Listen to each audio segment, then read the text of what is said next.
Bismillahirrahmanirrahim. Assalamualaikum warahmatullahi wabarakatuh. Waalaikumsalam warahmatullahi wabarakatuh. Alhamdulillah, syukurillah, wa ni'matillah, wa la hawla wa la quwwata illa billah. Raditu billahi rabba wa bil islami dina wa bi Muhammadin nabiyya wa rasula. Rabbi israh li sadri wa yassir li amri wa hlul 'uqdatam min lisani yafqahu qawli. Rabbi zidna ilma wa rzuqna fahma. Allahumma salli wa sallim ala sayyidina Muhammadin wa ala alihi wa ashabihi wa man tabi'ahum bi ihsan ila yaumiddin. Amma ba'd. Qala Nabi sallallahu alaihi wasallam, wa man yufaqihu fid din, man yuridillahi khairan yufaqihu fid din. Sadaqallahul azim wa sadaqa rasuluhun nabiyul habibul karim wa nahnu ala dhalika minasy syahidin wasyakirin walhamdulillahi rabbil alamin. Ma'asyiral muslimin, jamaah salat subuh yang dirahmati Allah Subhanahu wa taala, yang wabil khusus sama-sama kita hormati Bapak Ketua DKF Ustaz Muhammad Supardi SPDI dan para pendiri Al-Ikhlas yang masih eksis, alhamdulillah, mensupport acara kajian kita pada subuh kali ini. Semoga senantiasa dalam rahmat Allah Subhanahu wa taala. Juga seluruh jemaah yang hadir, wabil khusus juga Bapak Lutfi, Pak Suradi, Pak Habib yang selalu support kegiatan kita. Juga beberapa yang istiqomah hadir, mudah-mudahan mendapatkan berbagai macam fadilah dari Allah Subhanahu wa taala. Pahala salat subuh, pahala istiqomah, pahala kajian, pahala nanti sarapan dan pada sarapan. Karena sarapan itu ada pahala juga kalau baca bismillah. Dan fadilah-fadilah lainnya yang Allah siapkan untuk kita semuanya. Termasuk salah satunya adalah pahalanya kita iktikaf di masjid ini, karena beberapa saat kita iktikaf di masjid ini nilainya sangat luar biasa. Apalagi kita di sekitar 1 jam ke depan, insyaallah kita niatkan juga salah satunya adalah untuk iktikaf. Salam wa salam semoga senantiasa tercurah kepada junjungan alam Nabi Muhammad sallallahu alaihi wasallam yang telah diturunkan kepadanya kalam yang membuat terang benderang seluruh alam. Mudah-mudahan hati kita juga terus mendapatkan terang benderang cahaya hidayahnya Allah Subhanahu wa taala, agar dapat memilih jalan yang lurus, jalan yang ditentukan oleh Allah, orang-orang dan hambanya yang mendapatkan nikmat dari.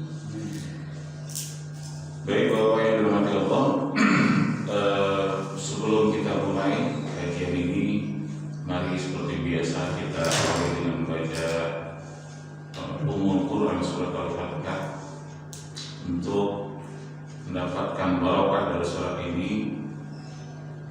Semoga juga bisa memudahkan kita dalam menyerap ilmu dan memahami. Ila hadhihi Al-Fatihah. A'udzu billahi minasy syaithanir rajim. Bismillahirrahmanirrahim.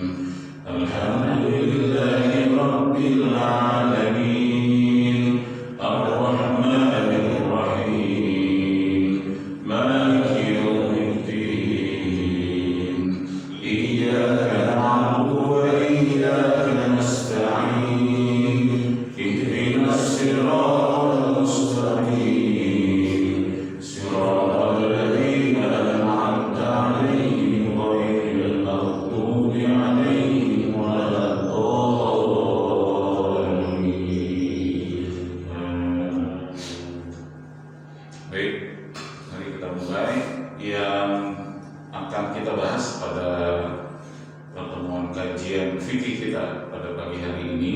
ini mungkin bab terakhir, bab teori wudu ya. Selanjutnya kalau memang masih keburu, hari ini kita praktek. Kalau nggak keburu ya pekan depan ya. Praktek wudu. Udah siap bawa masing-masing ram? Ya, ini sudah saya bahas sedikit sebenarnya pada kesempatan yang sebelumnya. Cuma ini akan merefresh lagi ya. Kemarin belum terlalu fokus. Ya, yang perkara-perkara yang membatalkan wudu ya. Nah, perkara yang membatalkan wudu itu ada dua ya. Ada yang sudah disepakati oleh para ulama batalnya, ada juga yang masih ikhtilaf ya, masih terjadi perbedaan pendapat di kalangan ulama. Ada yang batal, ada yang bilang batal, ada yang enggak. Tapi kalau yang membatalkan wudu yang sudah disepakati ini, semua ulama atau minimal jumhur ulama sudah mengatakan bahwa itu membatalkan.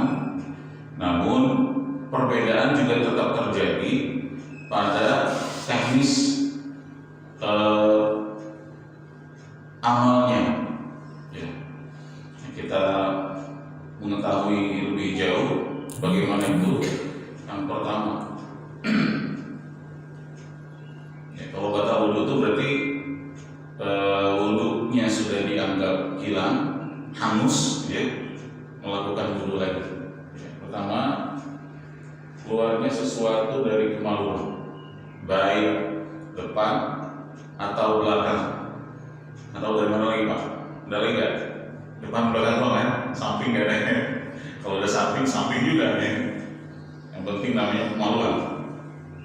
Keluarnya sesuatu dari kemaluan, baik depan atau belakang, kubul atau dubur ya. Baik dari lubang BAA ataupun lubang BAB. Nah itu ya. Itu semuanya baik berupa cair, padat, gas. Ada gas juga. Itu juga batal. Kalau berupa cair, apa saja itu Pak? Pokoknya apa saja itu yang keluar dari kemaluan berupa benda cair, dan bukan hanya air seni ya, bukan hanya air seni yang berupa cair. Ada juga yang warnanya merah ya.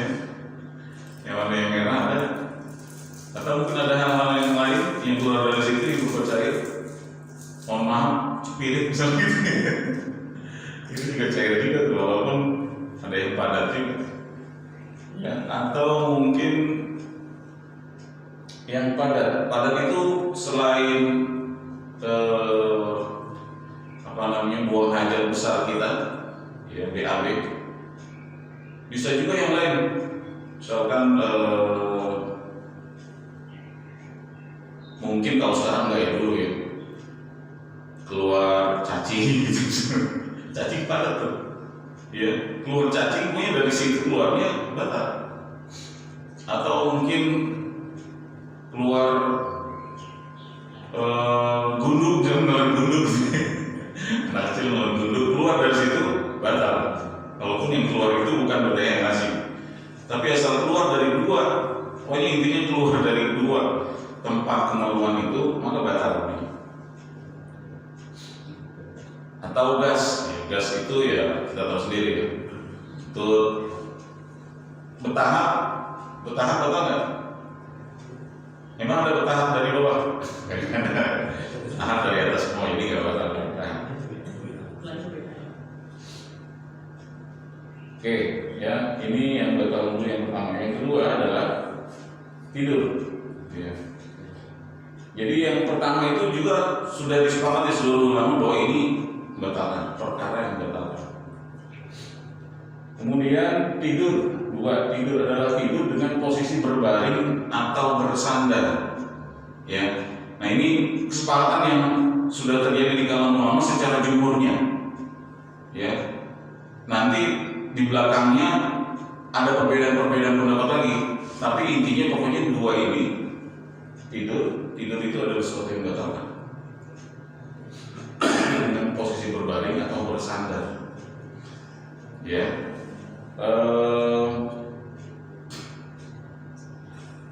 Kenapa tidur itu batal? Ya, jadi ada salah satunya yang membatalkan wudhu itu mungkin ya ini sih tafsiran saya saja. Salah satu yang membatalkan perkara wudhu adalah hilang akal. Ya, jadi karena tidur adalah bagian dari hilangnya kesadaran kita, maka tidur itu juga batal wudhu. Bagaimana di kalangan ulama pendapat mengenai tidur ini? Yang berbeda pendapat mengenai tidur yang membatalkan wudhu. Yang pertama, mazhab al-Hanafiyah. Itu tidur yang tidak membatalkan wudhu ketika dalam posisi berdiri. Pernah nggak tidur dalam posisi berdiri, Pak? Dulu waktu kita sering naik bis kota tuh saya tuh paling ngantuk-ngantuknya berangkat sekolah tuh sambil pegangan di itu bisa tidur itu. Enak banget. Itu nggak batal tidur seperti itu nggak batal. Atau bisa jadi saking ngantuknya kita karena malamnya begadang takbiran sampai pagi, pas sholat lagi dengerin imam baca surat al-fatihah tidur. Ada yang tidur sempat sekerjebak lah gitu. Nah itu nggak batal, ya. Karena tidur dengan posisi-posisi seperti itu pada hakikatnya kita masih nyangkut ini, masih sadar, masih ngeh, ya. Kadang-kadang posisi tidur duduk tegak begini pun kita masih suka mendengerin tuh khotib Jumat ngomong apa, ya. Walaupun selintas ketika ditanya coba tadi khotib ngomong apa, lupa juga. Pada intinya nggak bisa ambil kesimpulan tadi khotib ngomong apa, tapi kita masih dengar tuh ada suara-suara masuk gitu ya. Nah itu berarti memang belum lepas banget itu kesadarannya. Nah, jadi ibarat sesuatu yang bisa lepas sebenarnya dalam kita ar-ruh ya. Itu dikatakan bahwa tidur itu pada saat kita sedang tidur itu ruh kita sebenarnya sedang melayang-layang. Ya, ini tidur minyak. Itu posisi ruh kita itu sedang melayang-layang entah di mana. Makanya ada kadang-kadang kita melewati atau datang ke satu tempat yang kita belum pernah ke sana, tapi seolah-olah kayak kita pernah ke sini nih ya. Mungkin saja itu pada saat Bapak lagi tidur, itu ruhnya ada yang melayang di situ. Ya, kayaknya kita pernah mampir ke sini, tapi kapan gitu. Jadi itu kondisi-kondisi manusia tidur, orang tidur itu sama dengan kondisi hampir sama ya. Sangat tipis sekali kondisinya dengan orang mati. Kalau begitu sedang melayang, ya sedang keluar, bukan sedang keluar lepas enggak. Ya. Nah kemudian ketika dalam posisi ruku, kadang-kadang mungkin juga pada saat ngantuknya ruku bisa juga gitu merem-merem sedikit, sekejap. Nggak usah lagi ruku. Ya. Bapak lagi bawa mobil gitu ditoleng banyak menyebabkan kecelakaan. Itu posisi tidur yang bahaya itu yang auto apa itu sih? Yang auto sleep ya. Auto sleep sekian detik itu luar biasa. Efeknya, dampaknya bahaya. Yang kemarin itu artis Angel itu. Ya? Manis Angel. Apalagi bagus. Iya, itu ngantuk kan sampai seperti itu. Terus duduk tegak dan tidak bersandar. Nah ini menurut mazhab al-Hanafiyah, walaupun posisi duduk tapi tegak ya, tegak, tidak bersandar. Berarti kalau duduknya nggak tegak gimana? Menurut al-Hanafiyah batal. Ya duduk tegak tuh. Jadi kita sama dengerin khotib itu duduk tegak, tapi kalau duduknya gitu. Dan sering begitu kalau kita lihat dari belakang kayaknya kepalanya hilang. Ya lagi pada saat sholat Jumat kita kalau dari belakang sering melihat jamaahnya kepalanya pada hilang. Saya juga gitu. Gitu ya. Nah itu menurut al-Hanafiyah itu batal. Dan duduk yang pokoknya tidak bersandar tidak dibatalkan. Oke, kemudian menurut al-Malikiyah, ya, tidur dalam posisi duduk dan memeluk lutut, nah, yang gini nih, nah itu enak banget tuh begitu rasanya. Itu nggak batal ya. Menurut Al-Malikiyah, tidur dalam posisi duduk dan berlutut tidak membatalkan wudu. Yang membatalkan hanyalah tidur yang nyenyak. Kalau di dalam Al-Malikiyah itu hanya membatasi hanya tidur nyenyak. Nah, berarti kalau tidurnya adalah tidur nyenyak, pertama pasti posisi tidur sedang berbaring. Ya. Kemudian tidur dalam posisi duduk pun kalau nyenyak batal. Nyenyak ini gimana? Sampai ngeces gitu. Itu berarti nyenyak banget tuh ngeces. Iya, sampai nyanyi khotib suaranya. Ada tuh yang gitu ya. Sampai nyanyi khotib, sampai tetangganya di samping terganggu gitu ya, dengan suara. Dia kalau lagi tidur lebih berisik daripada lagi kagak tidur. Ada orang kayak gitu. Termasuk saya kalau ini. Cuma kalau istri saya udah terbiasa Pak. Gak tahu kalau istri orang. Jadi tidur yang nyenyak yang batal menurut mazhab Al-Malikiyah. Dalam pendapat yang lain katakan tidur sebentar dan tidak nyenyak tidak batal, dan tidur yang tidak nyenyak tapi lama tidak batal juga, tapi lebih diutamakan untuk berwudu lagi. Ya, jadi lebih longgar kayak ini, tapi batasannya nyenyak. Oke, kemudian mazhab Asy-Syafi'iyah. Menurut An-Nawawi dalam kitab Rawdatul Talibin, duduk tegak ataupun berdiri tidak membatalkan wudu. Sebentar atau lama sama saja. Tegak, duduk tegak atau berdiri tidak batal wudu. Jadi duduknya duduk tegak. Kemudian menurut Ibnu Hajar Al-Haytami dalam kitabnya Minhajul Qadim, bahwa tidur dengan posisi duduk walau sambil bersandar juga tidak membatalkan wudu. Jadi ini mazhab Asy-Syafi'iyah berpendapat tidur kita dalam kondisi duduk tegak atau sambil bersandar pun ya tidak batal wudu. Jadi aman nih Bapak kalau tidur yang suka ini tidur di belakang, pasti ada yang jari-jari tembok tuh. Suka ada jari-jari tembok itu sambil tidur. Kalau menurut Asy-Syafi'iyah masih belum membatalkan wudu. Kemudian mazhab Al-Hanabilah Imam Hambali.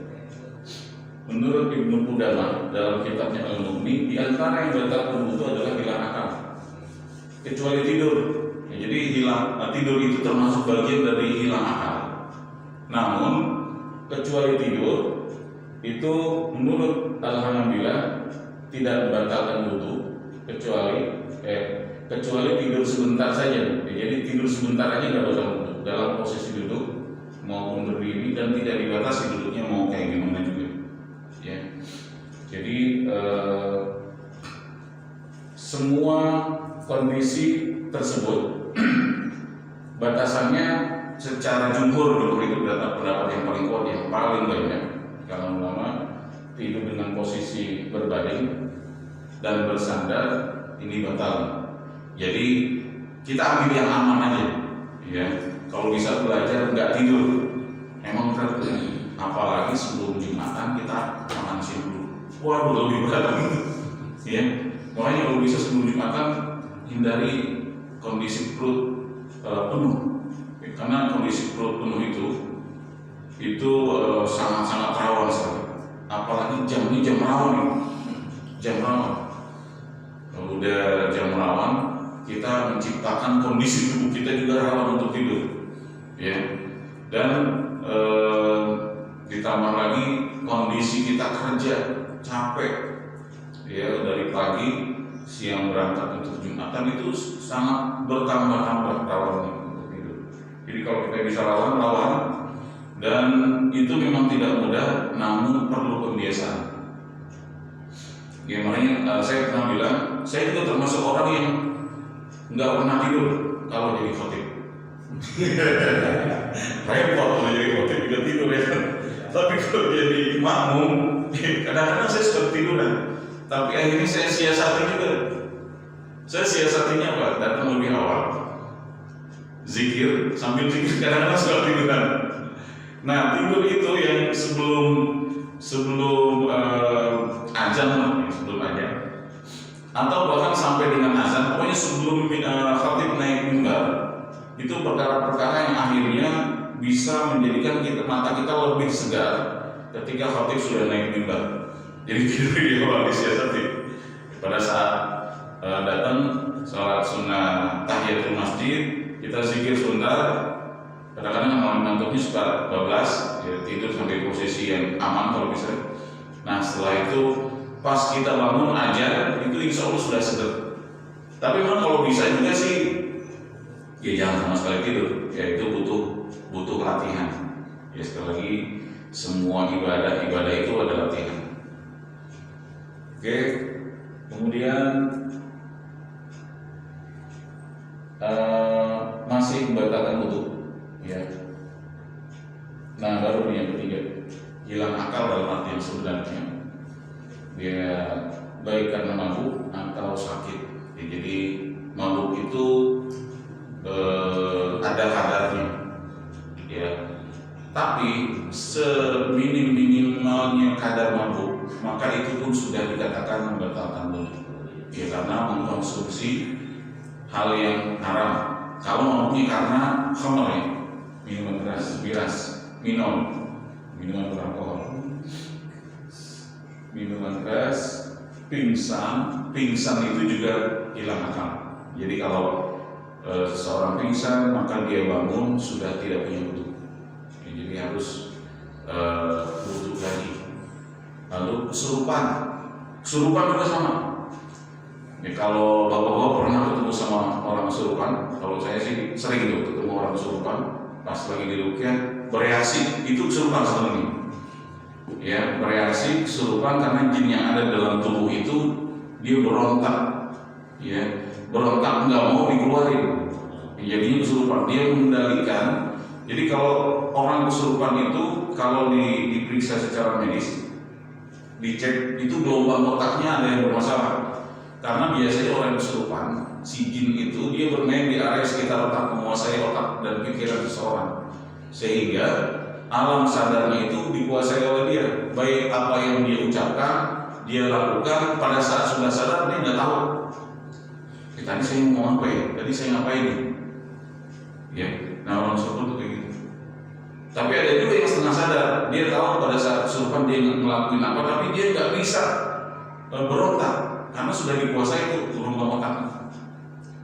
Ya, nah pada saat sudah sadar, jin udah keluar atau mungkin jin ngumpet di mana gitu, ya dia baru sadar. Ya. Nah ini contoh hilang. Kemudian ayan, sama dengan ayan juga terganggu saraf otaknya juga pada saat sedang kejadian, sedang menyerang.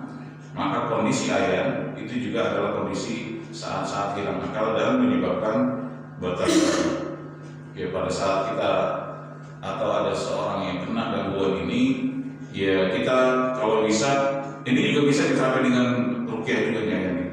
Dan kemudian dia harus kita jaga dalam hal apa, aibnya, entah itu auratnya atau apa, karena pada saat kita kondisi orang pada saat seperti itu tidak sadar karena aibnya atau auratnya tersingkap, ya. Maka pada saat kondisi-kondisi seperti itu, misalnya bapak ketemu orang kesurupan, dijaga jangan sampai auratnya itu tersingkap. Ya, kalau saya ketika meruqyah seseorang, terutama itu misalnya wanita, pakai yang kena, jangan pakai yang seadanya.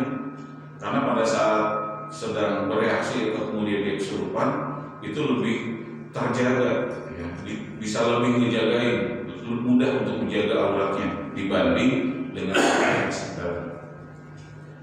Baik, kemudian yang keempat adalah menyentuh kemaluan, baik kemaluan sendiri ataupun kemaluan orang lain.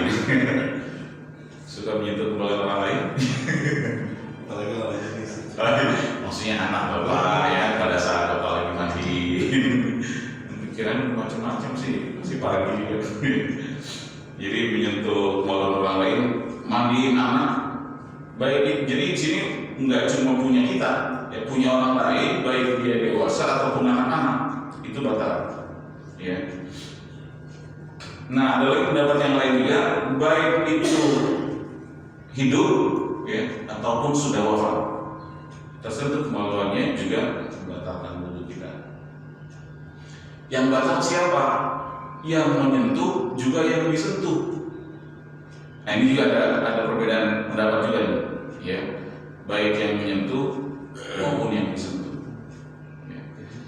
Kalau Imam Syafi'i batal dulu, ya, baik yang menyentuh maupun yang disentuh itu batal. Oke. Kemudian yang membatalkan wudu secara, ini ikhtilafnya atau yang ada perbedaan pendapat ulama. Yang pertama, menyentuh kulit lawan jenis, karena memang beda penafsiran dari ayat aula mastumun nisa. Ya, di situ terjadi perbedaan pendapat. Pertama, demikian berpendapat batal jika disertai dengan ladzah, kenikmatan, ada perasaan nikmat pada saat menyentuhnya, maka itu batal, yaitu kenikmatan nafsu, baik yang disentuh itu kulit, rambut, ataupun kuku dari wanita, baik suami istri ataupun muka. Membatalkan jika disertai nafsu atau ciuman pada mulut. Tapi kalau ciumannya pada yang lain tidak batal kalau kagak nafsu, ya. Tapi kalau ciumannya bukan di mulut pun tapi dengan nafsu, batal juga. Ya ini Al-Malikiyah. Jadi harus ada nafsu. Misalnya kita murid dengan guru, salaman, cium tangan, ya, tapi nggak pakai nafsu, ya, nggak batal. Ya, jadi kalau ada nafsu diiringi dengan nafsu, ada lezatnya, ada kenikmatan yang menyertai sentuhan itu, baik itu yang dirasakan oleh seseorang, satu pihak, ataupun dua-duanya, yaitu batal. Cuma masalahnya yang bisa mengetahui itu harus jujur nih kita, ya, cuma diri kita soalnya yang tahu itu, ya. Apakah ada nafsu atau enggak? Orang lain kadang-kadang tidak tahu, ya. Jadi Al-Malikiyah berpendapat seperti itu, batal jika disebut dengan ladzah. Oke, kemudian Asy-Syafi'iyah, An-Nawawi, beliau berpendapat bahwa menyentuh kulit wanita dewasa selain mahramnya dan anak kecil membatalkan wudu secara mutlak, ya, secara mutlak. Ya. Kemudian baik disertai syahwat, baik disertai nafsu atau tidak, sengaja atau tidak. Ya, ada pun menyentuh rambut, gigi dan kuku ternyata tidak batal wudu, ya, menurut An-Nawawi. Ya, jadi menurut Asy-Syafi'i, ya, Imam Syafi'i, jadi sentuhan kulit itu batal, ya, baik disertai dengan nafsu apapun caranya ataupun tidak, itu membatalkan wudu, ya. Selain mahram, ya, selain mahram itu berarti misalkan ada beberapa kategori di dalam pembagian mahram itu, ya. Nah, pokoknya masuk dalam pembagian mahram itu semahram dengan kita itu tidak batal. Saudara kandung, orang tua, itu tidak batal. Misalkan ada garis dari orang tua kita, saudara yang ada garis turunnya dengan kandungnya orang tua kita, baik ibu atau ayah, yaitu mahram masing-masing. Orang-orang yang haram untuk dinikahi, ya, jadi itu tidak membatalkan wudu. Kita cium tangan sama bibi kita, sama paman kita, ya, itu tidak membatalkan wudu. Oke. Lalu Alhamdulillah, Imam Hambali menyentuh yang disertai syahwat batal. Adapun yang tidak disertai syahwat maka tidak batal, baik itu mahram atau bukan mahram, anak kecil atau dewasa. Tapi beliau membedakan antara sentuhan secara langsung dengan sentuhan tidak langsung. Yang membatalkan adalah yang langsung. Nah, ini maksudnya apa? Langsung itu kulit dengan kulit, daging dengan daging. Kalau yang tidak langsung ada penghalang atau hijab di antaranya. Misalkan megang begini, dia pakai mukena, dia pakai baju, dia tidak membatalkan langsung. Oke, singkat saja Al-Hanafiyah. menyentuh wanita tidak membatalkan wudu baik dengan syahwat atau tidak. Ya, jadi aula mastumun nisa itu menurut Al-Hanafiyah dalam Al-Quran, atau menyentuh wanita aula mastumun nisa itu ada yang menafsirkan bersentuhan secara letterlock, ya sentuh kulit. Tapi kalau menurut Al-Hanafiyah, beliau menafsirkan bersentuhan di situ artinya berjima, ya berjima, berhubungan suami istri, baru itu yang batal. Kalau cuma bersentuhan biasa dengan siapapun, wanita, mahram, tidak batal. Ya. Baik. Kemudian yang kedua, keluar benda najis dari selain dua kemaluan. Jadi Al-Hanafiyah dan Al-Hanabilah mengatakan bahwa bila ada benda najis keluar dari tubuh seseorang, meskipun tidak lewat kemaluan, maka hal itu membatalkan wudu. Ada nggak benda najis keluar dari bukan kemaluan? Ada. Contoh misalkan muntah, itu bukan kemaluan karena keluarnya dari mulut. Atau ada luka di tubuh kita, keluar darah najis. Tapi karena bukan keluar dari kemaluan kita, maka tidak najis menurut Al-Hanafiyah dan Imam Hambali. Ya. Keluar dari tubuh seseorang meskipun tidak lewat kemaluan, maka kalau menurut mereka berdua ini membatalkan wudu. Ya. Bila ada benda najis keluar dari tubuh seseorang meskipun tidak lewat kemaluan, maka hal itu batal wudu. Jadi keluar darah, luka, muntah itu batal. Kemudian Al-Malikiyah dan Syafi'iyah mengatakan bahwa benda najis bila keluar dari dalam tubuh manusia selama tidak lewat dua kemaluan maka tidak batal wudu. Jadi dua ulama Imam Hazm yang lain, Al-Malikiyah dan Syafi'iyah, yang ini mengatakan kalau benda najisnya itu keluar dari selain dua kemaluan itu maka tidak najis. Ya. Maka menurut Al-Malikiyah dan Asy-Syafi'iyah, orang yang mengeluarkan darah dari luka karena mungkin berbekam itu mengeluarkan darah tuh, nah itu tidak batal, cukup dibersihkan saja. Ya. Saya belum mendapatkan pendapat, belum mendapatkan dasarnya.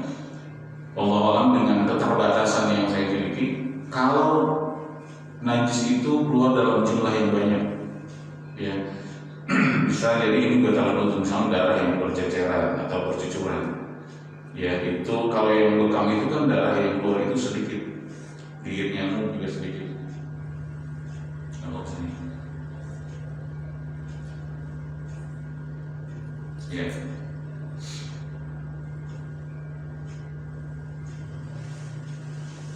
Ini tentang yang batal wudu secara ikhtilafnya.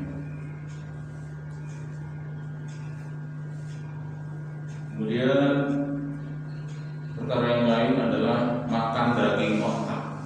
Nah, ini juga masih terdebatkan. Nah, ini berasanya ini ada jin.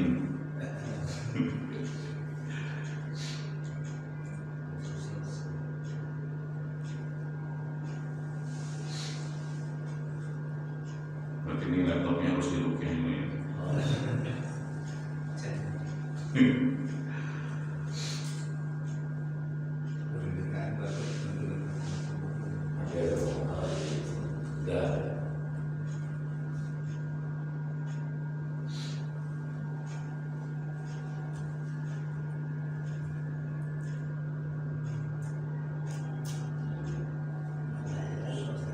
Ya. Ada feedbacknya kembali. Oh, enak dipencet-pencet. Baik. Nah, oke. Makan daging unta. Daging unta itu halal, tapi jika dimakan ada dua pendapat. Ada yang membatalkan, ada yang tidak membatalkan dulu. Alhamdulillah kita belum pernah makan daging unta. Ya, mudah-mudahan ya Allah izinkan kita berangkat ke Mekah, Madinah bisa makan daging unta. Jadi menurut Imam Hambali dan Asy-Syafi'iyah, tapi ini Imam Syafi'i juga qaul qadim. Qaul qadim itu adalah pendapat terdahulu, pendapat yang lama, ya. Imam Syafi'i pendapat jadidnya, qaul jadidnya, pendapat yang terbarunya ternyata tidak membatalkan wudu. Ya.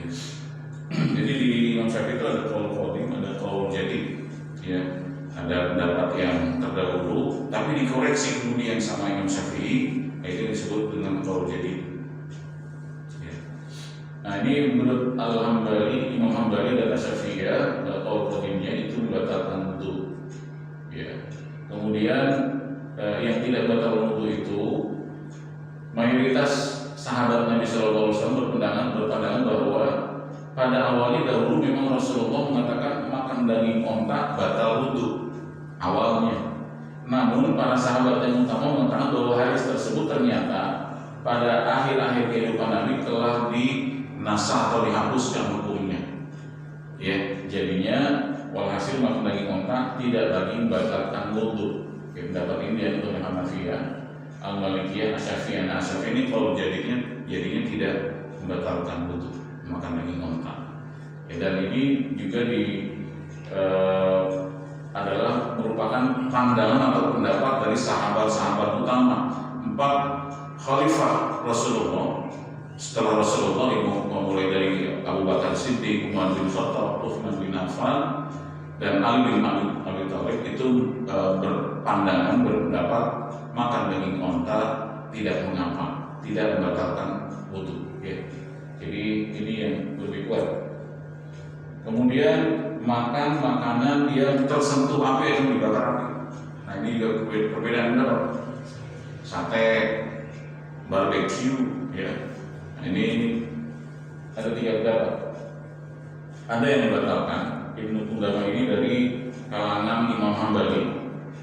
Mazhabnya Imam Hambali berdasarkan pendapat beberapa kalangan sahabat Nabi dan juga salah satu khalifah Umar bin Abdul Aziz, khalifah yang kelima, itu makan makanan yang dibakar api, dipanggang, tersentuh langsung dengan api lah pokoknya ya, maka itu batal.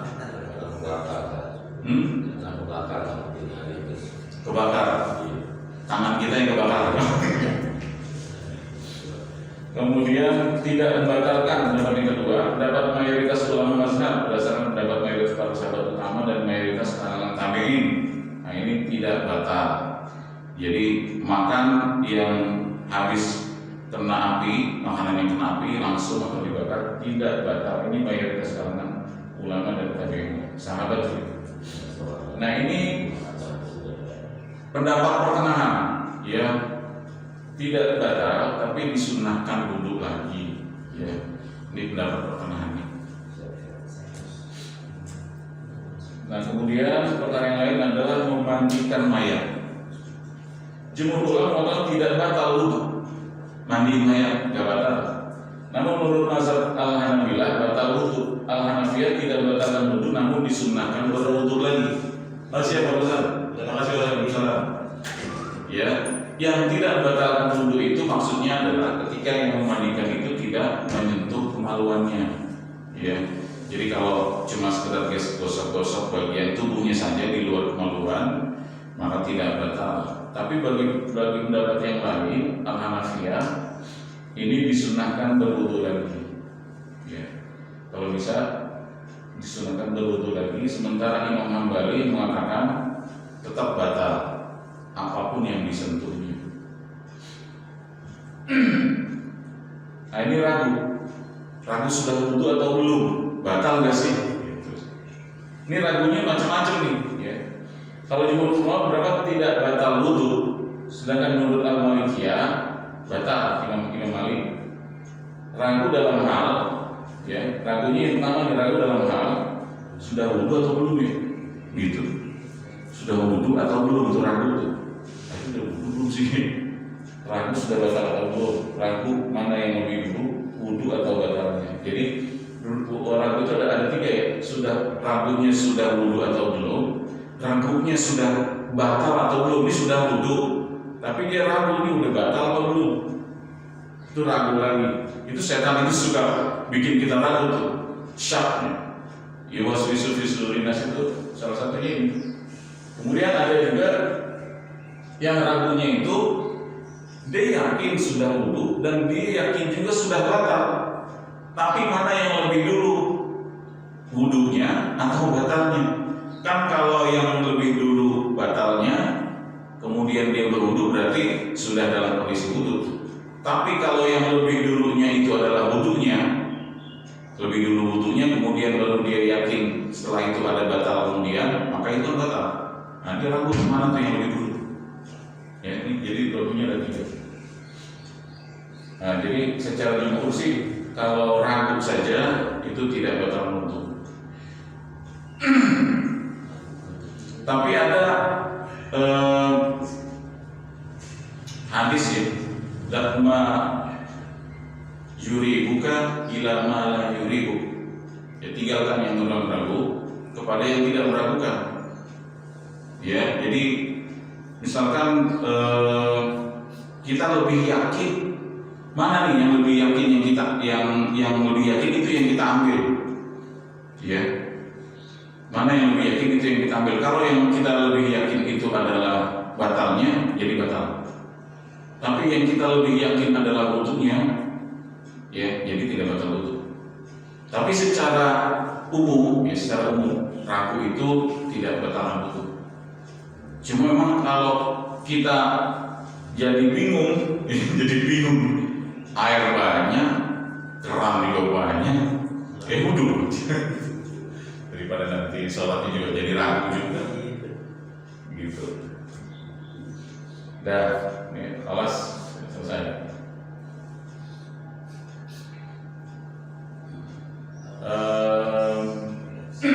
Ini sih praktek dulu, lebih praktek nih. Nanti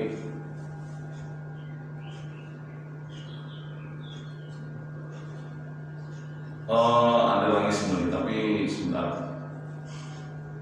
Sedikit aja nih, sebelum berarti besok aja kita praktek dulu ya, pertemuan yang akan datang guys. 3 ya.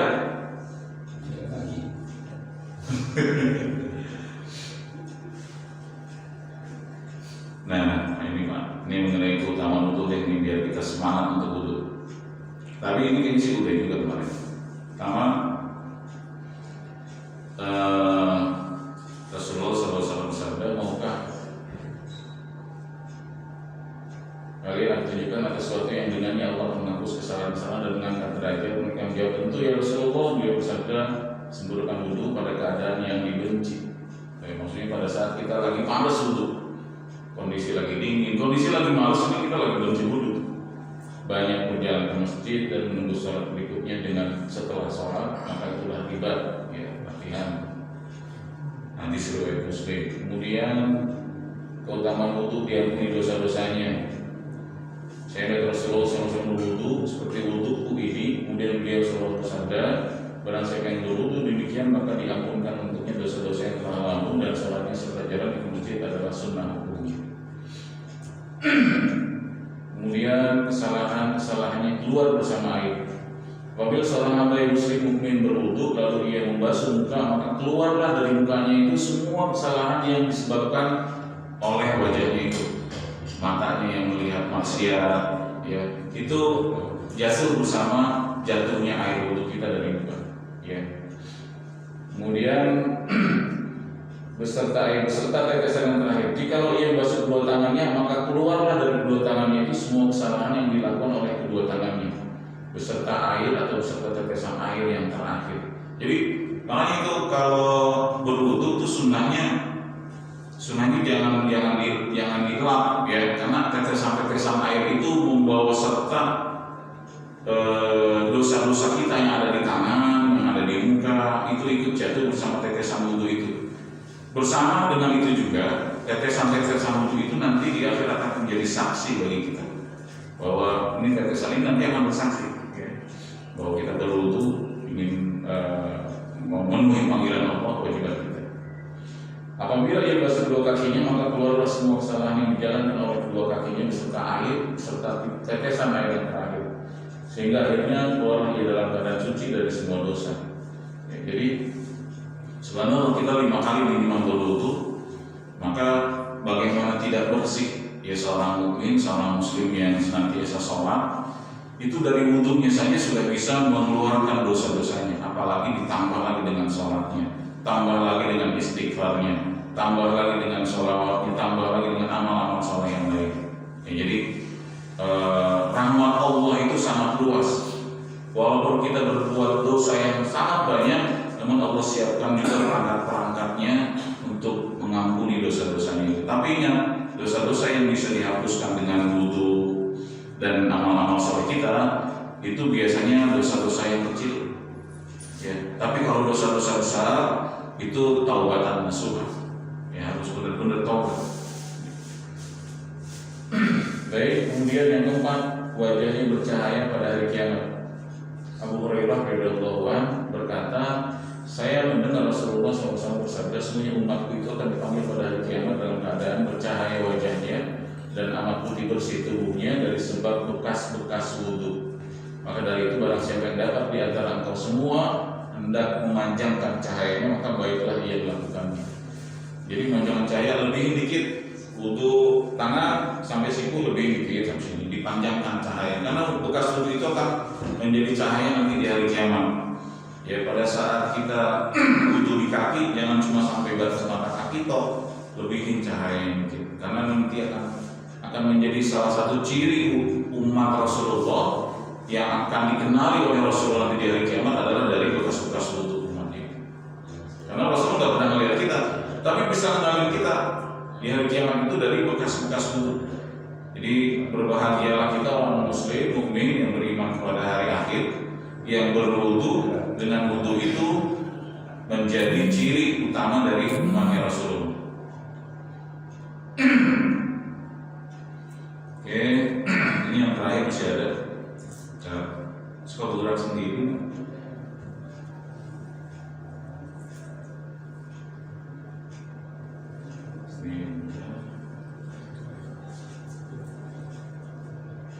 Ya ini tadi udah sekarang ya.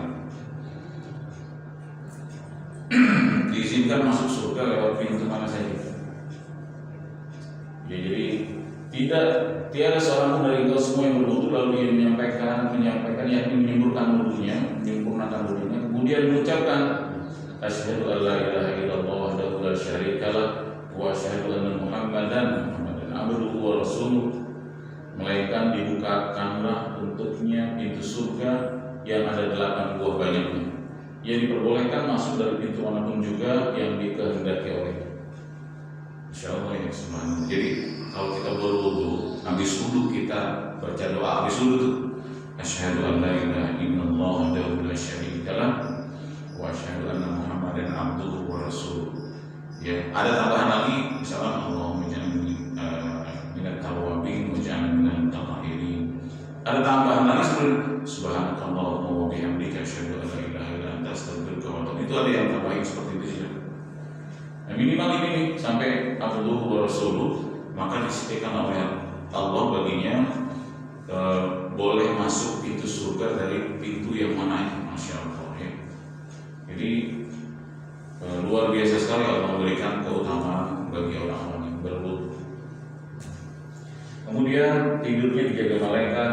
Dari Ibnu Abbas radhiyallahu anhu, Rasulullah bersabda, tidaklah seorang hamba tidur dalam keadaan suci berwudu atau berwudu kecuali malaikat akan tidur pada selimutnya untuk menemaninya dan tidak akan meninggalkannya sepanjang malam kecuali malaikat tersebut berkata, ya Allah ampunilah hamba ini karena ia tidur dalam keadaan suci.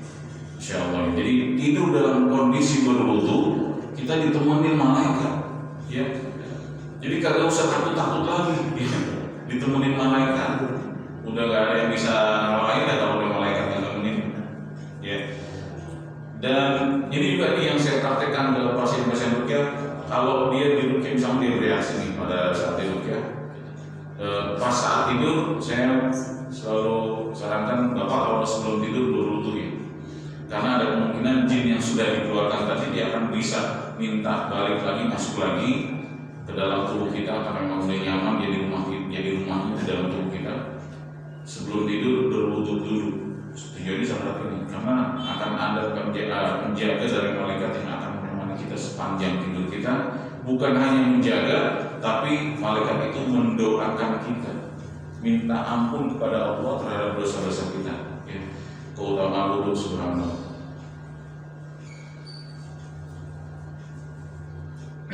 Ya udah, itu yang terakhir. Ya, baik Bapak-Bapak, itu saja yang bisa kita bahas pada kajian pagi hari ini. Semoga bermanfaat dan bisa kita praktekkan, kita amalkan, kita jadikan sebagai sebuah kebiasaan, sebagai sebuah sunnah Rasulullah yang baik, yang bisa menambah pundi-pundi amal pahala kita di sisi Allah. Kebaikannya bukan untuk siapa-siapa, tapi kebaikannya akan kembali kepada diri kita. Ya, dan kalau ada yang belum jelas, ada yang ingin ditanyakan, silakan nanti Pak Ustadz Adli yang akan jawab. Demikian dari saya, terima kasih. Ada tanya apa kira-kira? Cukup ya? Kalau cukup, kita tutup dengan sama-sama membaca doa penutup majelis. Subhanallah wa bihamdika asyhadu an la ilaha illa anta astaghfiruka wa atubu ilaik. Billahi taufiq wal hidayah. Wassalamualaikum warahmatullahi wabarakatuh.